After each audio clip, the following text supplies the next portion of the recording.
নমস্কার বন্ধুরা, home of test চ্যানেলে আপনাদের সবাইকে স্বাগত। আজকে আমি করে দেখাচ্ছি বর্ষাকালের অত্যন্ত একটা পছন্দের রেসিপি, ইলিশ মাছের পোলাও।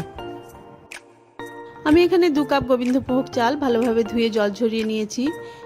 4 পিস ইলিশ মাছ, 3 টেবিল স্পুন নিয়েছি টক দই, 1 কাপ নারকেলের দুধ, এছাড়া নিয়েছি 1 টিস্পুন করে জিরে গুঁড়ো, হলুদ গুঁড়ো, স্বাদ মতো নুন আর আদা বাটা, সর্ষের তেল, একটা মাঝারি সাইজের পেঁয়াজকে কুচিয়ে নিয়েছি কিছু গোটা গরম মশলা, 2টো তেজপাতা আর কয়েকটা পাকা লঙ্কাকে চিড়ে নিয়েছি। পাকা লঙ্কার গন্ধটা এতে খুব ভালো লাগে। নিয়েছি 1 টেবিল স্পুন ঘি আর লঙ্কার গুঁড়ো।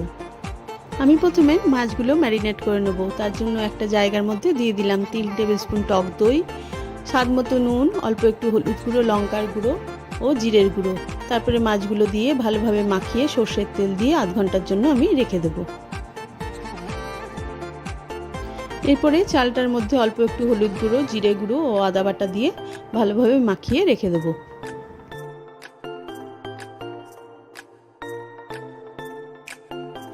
এরপরে একটা কড়াইয়ের মধ্যে দিয়ে দিলাম 2 টেবিল স্পুন সর্ষের তেল।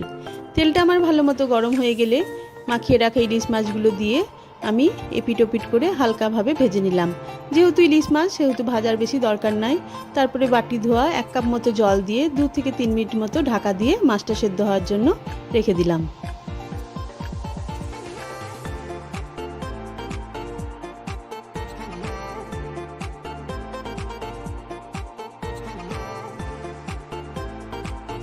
তিন চার মিনিট মতো আমার হয়ে গেছে, মাছটা ভালোভাবে সেদ্ধ হয়ে গেছে।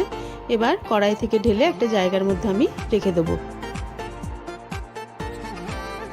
এবার একটা কড়াইয়ের মধ্যে দিয়ে দিলাম 1 টেবিল স্পুন ঘি। ঘিটা ভালো মতো গরম হয়ে গেলে 2টো তেজপাতা, কয়েকটা গোটা গরম মশলা ফোড়ন দিয়ে দিলাম। ফোড়নটা থেকে ভাজার গন্ধ বেরোলেই কুচিয়ে রাখা পেঁয়াজটা দিয়ে পেঁয়াজটা যতক্ষণ না রং ধরছে ততক্ষণ ভেজে নিলাম। পেঁয়াজটা ভাজা হয়ে গেলে দিয়ে দিলাম চালটা।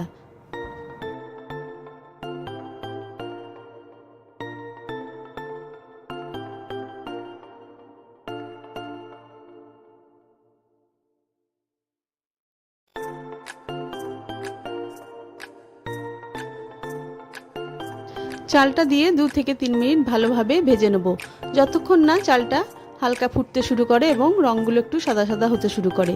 তারপরে দিয়ে দিলাম স্বাদ মতো নুন। তারপরে যতটা চাল নিয়েছিলাম ঠিক তার ডবল পরিমাণে গরম জল দিয়ে আমি 5 মিনিটের জন্য মিডিয়াম ফ্লেমে ঢাকা দিয়ে রেখে দিলাম। আমি ঠিক 5 মিনিট পর ঢাকা খুলে দেখে নিলাম চালটা আমার প্রায় অর্ধেক সেদ্ধ হয়ে গেছে। এই সময় আমি নারকেলের দুধটা দিয়ে আরেকবার নাড়াচাড়া করে 5 মিনিটের জন্য ঢাকা দিয়ে রেখে দিলাম।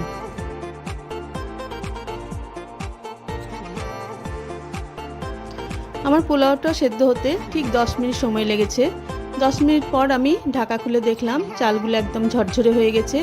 মাঝখান থেকে একটু করে জায়গা করে আমি ইলিশ মাছগুলো সাজিয়ে দিলাম এবং যে মাছের গ্রেভিটা ছিল সেটাও দিয়ে দিলাম, কারণ গ্রেভিটার মধ্যেই আমার ইলিশ মাছের পুরো ফ্লেভারটা আছে। ওপর থেকে 4টে পাকা লঙ্কা চিড়ে রেখেছিলাম সেটা দিয়ে 10 মিনিটের জন্য ঢাকা দিয়ে রেখে দিলাম। তারপরে ঢাকাটা খুলে একবারে ঝরঝরে ইলিশ মাছের পোলাও আমি পরিবেশন করে দিয়েছি।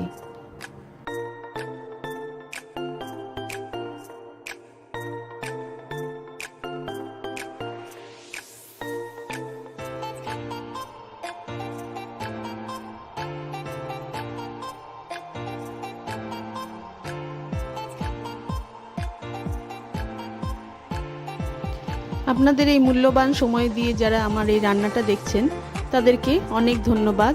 আর যদি আমার এই রান্নাটা ভালো লেগে থাকে তাহলে অবশ্যই কমেন্ট করে জানাবেন।